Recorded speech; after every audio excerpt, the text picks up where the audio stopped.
পরে আবার আপনারা কইবেন দেখেন একটা পলিথিন কাপড় চাপড়, ঠিক আছে, এই একটা পলিথিন কাপড় চাপড় এই সকাল একটু বইতে পারি না, এই কামড়ি সব কইরা আবার ধরেন এই প্রতি সপ্তাহে এগুলো করবো, প্রতি সপ্তাহে এটি করবো। কে তোর কি মানুষগুলো মনে হয় না নাকি গরু ছাগল মনে হয় যে বাড়িঘর কি পরিষ্কার দেখছেন তো, বাড়িঘরও কোনো একটা দুলা নেই, একটা ময়লা নেই, তারপরও কি মানে মাফি জিয়াদা সকল, ঠিক আছে।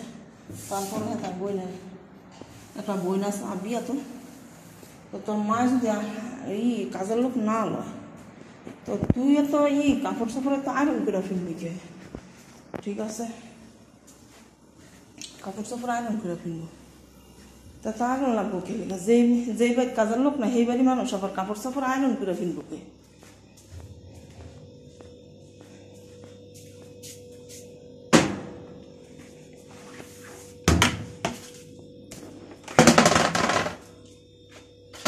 প্রবাস জীবন যে কতটা কষ্ট, ঠিক আছে, একমাত্র যে প্রবাসী হয়েছে হ্যাঁ বুঝবে, ঠিক আছে।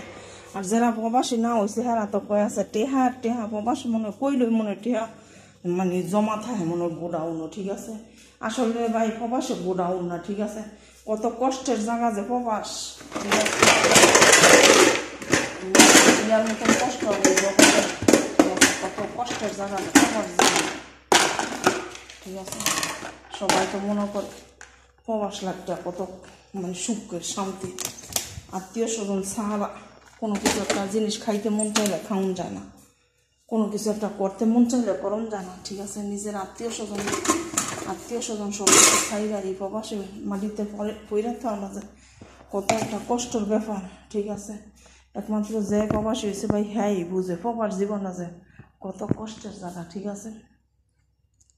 এই যে কয় না কয় নিজের লোকের কথা কইলে পরে কথা কইলে সহ্য হয়, নিজের আত্মীয় স্বজনের কথা কইলে শরীরে সহ্য হয় না। আত্মীয় স্বজনের কথা কইলে কইছে হ্যাঁ আমার এই কথাটা কইলেও আর ওখানে মানুষে কত কথা কইলে আইসা, ঠিক আছে। বেডি আমারে মানে আমার নাতি গলাইগা মানে গাড়ি কিনা দিছে, মানে এত কম দামি, আর আমি তো তোর ফোলার লাগে এত কম দামি জামা কাপড় আনিনি, ঠিক আছে। তো এই মানে প্রবাসীরা দুনিয়ার খাচ্ছ।